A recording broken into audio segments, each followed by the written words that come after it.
Welcome to Not Milk Never Milk. Subscribe if you're lactose intolerant. In this video, I will explain how to change oil on a Nissan Maxima.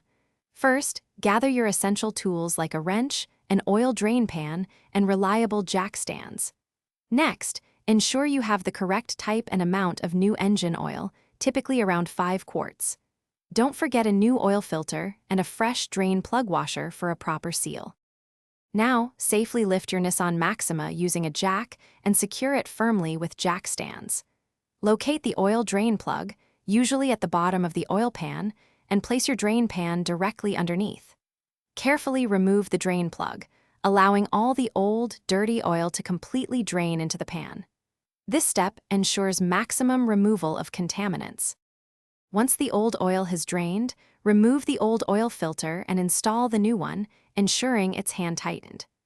Reinstall the drain plug with a new washer, tightening it to the manufacturer's specifications. Finally, pour the recommended amount of new engine oil, typically around 5 quarts, into the engine's oil fill cap. Be careful not to overfill. After adding the new oil, start your engine and let it run for a minute, then check for any leaks around the new filter and drain plug.